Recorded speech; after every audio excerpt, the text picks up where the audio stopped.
ఇక మిగిలిన డీటెయిల్స్ చూద్దాం. భద్రాద్రి కొత్తగూడెం జిల్లా కొత్తగూడెం మెడికల్ కాలేజ్లో విద్యార్థుల సమస్యలపై రెండవ రోజు మెడికోలు నిరసన కొనసాగిస్తున్నారు. సరిపడా క్లాస్ రూమ్లు, త్రాగునీరు, ల్యాబ్స్ లేకపోవడంపై విద్యార్థులు ప్రశ్నిస్తున్నారు. ఇది ప్రభుత్వ కాలేజా, ప్రైవేట్ కాలేజీయా అని ప్రశ్నిస్తున్నారు. కాలేజీ గేట్ వద్ద ధర్నా చేస్తూ ఉండగా పోలీసులు రంగప్రవేశం చేశారు. ఎన్నికల కోడ్ ఉన్నందున ధర్నాలు చేయకూడదని విద్యార్థులకు తేల్చి చెప్పారు. దీంతో కాలేజీ లోపలికి వెళ్లి నిరసన చేస్తున్నారు. తమ సమస్యల పరిష్కారం జరిగేంత వరకు నిరసన తెలియజేస్తామని విద్యార్థులు తేల్చి చెబుతున్నారు. సమస్యల పరిష్కారంపై మెడికల్ కాలేజీ డీన్ స్పష్టమైన హామీ ఇవ్వాలని డిమాండ్ చేస్తున్నారు.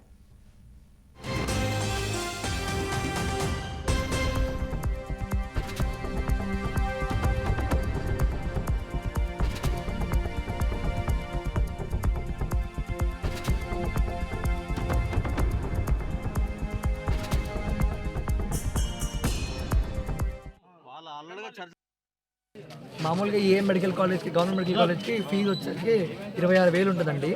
అప్పుడు స్టార్టింగ్ మాకు అన్అఫీషియల్గా ఒక వాట్సాప్ గ్రూప్లో ఒకటి పెట్టారండి, 65,000 మీ కాలేజ్ ఫీజు కట్టమని చెప్పేసి పెట్టారండి. మేము కొంతమంది వెళ్ళి స్టూడెంట్స్ కానీ పేరెంట్స్ కానీ వెళ్ళి అడిగితే, సార్ ఏంటి సార్ ఇంత 65,000 ఫీజు ఉంది, ఇది 65,000 అనేది ఒక ప్రైవేట్ మెడికల్ కాలేజ్ ఒక ఫీజు సంవత్సరానికి, అంత ఫీజు ఎందుకు సార్ అని అంటే, మిగిలిన తక్కువ ఒకటి పోయి ఆడే చదువుకుని ఎవరమ్మని ఎక్కడ చెప్పి మాట్లాడారు సార్. మెడికల్ కాలేజ్లో కాలేజ్ కానీ హాస్పిటల్ కానీ పక్కన ఉంటాయి.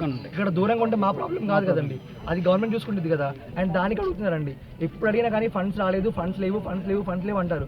మిగిలిన మాతో పాటు వచ్చిన 7 కాలేజీకి ఫండ్స్ వస్తుంది. అప్పుడు దీని ఒక్కదానికి మాత్రం మంచిర్యాలు, సంగారెడ్డి, రామగుండం అన్ని ప్రాపర్గా ఉన్నప్పుడు దీని ఒక్కదానికి మాత్రమే ఎందుకు ఇలా ఉంది? మామూలుగా ఏ మెడికల్ కాలేజ్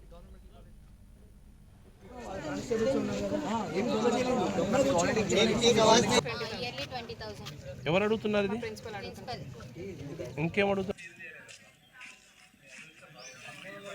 మీకు ఏ సమయం కల్లా ఒక స్టిపులేటెడ్ టైం పెట్టి ఆ సమయం కల్లా ఆ అధికారిని. భద్రాద్రి కొత్తగూడెం జిల్లా కొత్తగూడెం మెడికల్ కాలేజీలో విద్యార్థుల సమస్యలపై రెండవ రోజైతే మెడికోలు నిరసన కొనసాగిస్తున్నారు. సరిపడా క్లాస్ రూములు, త్రాగునీరు, ల్యాబ్స్ లేకపోవడంతో విద్యార్థులైతే ప్రశ్నిస్తున్నారు. ఇక ఇదే అంశానికి సంబంధించిన పూర్తి సమాచారాన్ని మా ప్రతినిధి లక్ష్మణ్ అందిస్తారు. లక్ష్మణ్, చెప్పండి, మెడికోలు ఏమంటున్నారు, వారి సమస్యలు ఏమని చెప్తున్నారు?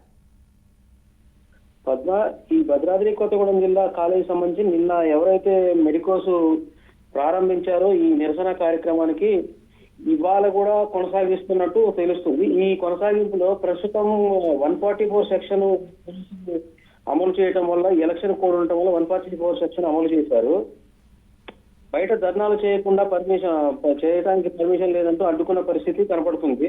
విద్యార్థులు మా కాలేజీకి సంబంధించిన సమస్య లోపలికి వెళ్ళి కూడా మేము బైఠాయించి పరిస్థితిని మా కాలేజీ సమస్యలకు సంబంధించి బైఠాయించి మేము నిరసన కార్యక్రమం చేసుకుంటామని తెలుపుతూ ఇక్కడ ప్రధానంగా 5 సమస్యలపై నిరసన కార్యక్రమం చేస్తున్నట్టు తెలుస్తుంది. ఒకటి తాగునీరు, మంచి భోజనం లేదని ఒకటి, విద్యార్థులకు సరిపడా రూములు సౌకర్యం లేదని చెప్పి, ల్యాబ్ సౌకర్యం కల్పించాలని చెప్పి, కాలేజీ ఆట స్థలం ఒకటి, ఆటకు సంబంధించిన ఏదైనా వస్తువులు ఉంటే వీళ్ళకి కరికులం యాక్టివిటీకి సంబంధించి ఇలాంటి అంటూ మాకు ఏది ఇంతవరకు సదుపాయాలు లేవని ఒకటి, కాలేజీ ప్రిన్సిపల్ విపరీత ప్రవర్తన ఒకటి, ఇటువంటి అంశాలతో పాటు ఈ వార్డెన్ ఏదైతే ఉన్నారో, ఈ గర్ల్స్ హాస్టల్కి సంబంధించిన వార్డెన్ సీక్రెట్ గా ఆడపిల్లల వీడియోలు అంటే వాళ్ళు వేసుకున్న డ్రెస్ కోడ్ అనేది ఎప్పుడైతే కలకలం రేపిందో, ఈ డ్రెస్ కోడ్ ప్రిన్సిపల్ కి ఎలా తెలిసింది అంటే ఈయన సీక్రెట్ గా వీడియోలు తీసి పంపిస్తున్నట్టు వీళ్ళు తెలుపుతున్నారు సమాచారం.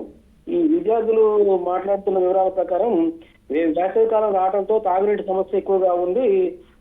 కాలేజీ హాస్టల్లో సొంతంగా వాటర్ ప్లాంట్ అంటే ప్యూరిఫైర్లు ఏవైతే ఉన్నాయో అవి మాకు లేవు, ఇంతవరకు ఏర్పాటు చేయలేదు అని చెప్తున్నారు.